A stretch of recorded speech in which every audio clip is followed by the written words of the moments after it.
Ladies and gentlemen, today I am bringing you a high round strategy guide for the map D Maschine. This is currently the fastest strategy I'm aware of, but I'll also be posting a safest strategy video at some point, so keep an eye out for that. If you find this video informative or entertaining, make sure to let me know by dropping a like and maybe subscribing to the channel. If not, leave a dislike and comment so I know what to do better next time. Stay tuned for next week as well, where I'll be posting an official high round strategy for Firebase Z. Quick disclaimer before we begin, I am recording this gameplay during the Halloween event, which does make it much easier to upgrade your weapons and armor, but it doesn't really affect the core strategy at all, so just don't worry about that. Once the update ends, just play as normal. Without further ado, let's jump right into the strategy. Your loadout weapon doesn't really matter too much because you can just buy a legendary weapon off the wall, but for the high round strat, you're going to need Ring of Fire and the ray gun, along with a weapon that you can switch to really quickly, like the 1911 or the MP5. There's only one door you need to keep closed for this strategy, and that's going to be this one here in the penthouse area of the map, which is where the strategy will take place. Once you get the pack-a-punch open, you're going to want to get Shatter Blast on your secondary weapon. I also like to have my Mule Kick weapon as another 1911 with Brain Rot, just because it speeds up the rounds a little bit, but if having a third weapon will mess you up, then don't worry about it. The low rounds are super simple. Just do the free wonder weapon Easter egg with the Megaton and then camp here on the rooftop. Keep charging up your Ring of Fire using the shooting attack on the wonder weapon as well as the Shatter Blast on your pistol, and then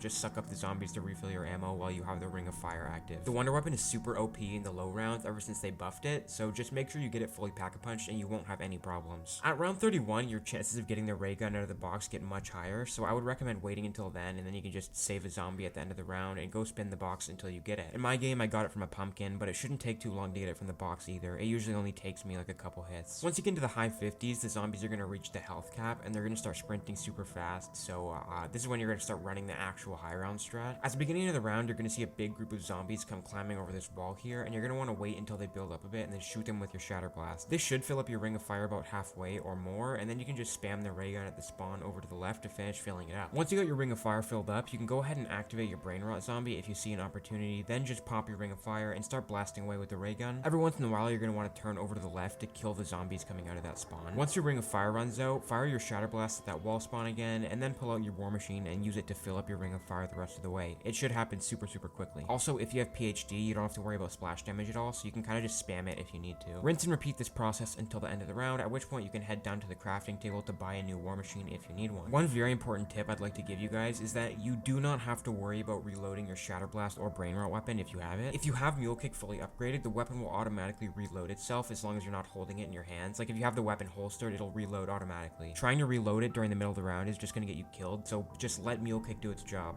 Another tip is for dealing with the bosses. If one spawns in and you don't have your Ring of Fire filled up, for the most part you can just ignore it. Don't panic, fill up your Ring of Fire with the War Machine just like normal and then finish him off. Molotovs are also super OP against the Megatons, so make sure you use those to your advantage. You can just chuck one right at his feet, and as long as you have the Ring of Fire active, it should take him out really quickly. One more tip, which I briefly mentioned earlier, is also about Mule Kick. If you struggle with high rounds a little bit and having a third weapon is just going to confuse you, I recommend waiting until you're fully set up with your ray gun and everything to buy Mule Kick. That way you don't have to worry about accidentally picking up a weapon and then being stuck with it for the rest of the game. I think that covers everything, guys, but if you have any questions, feel free to ask away in the comment section and I will do my best to get you an answer. Thank you so much for watching, guys, and I'll see you in the next one.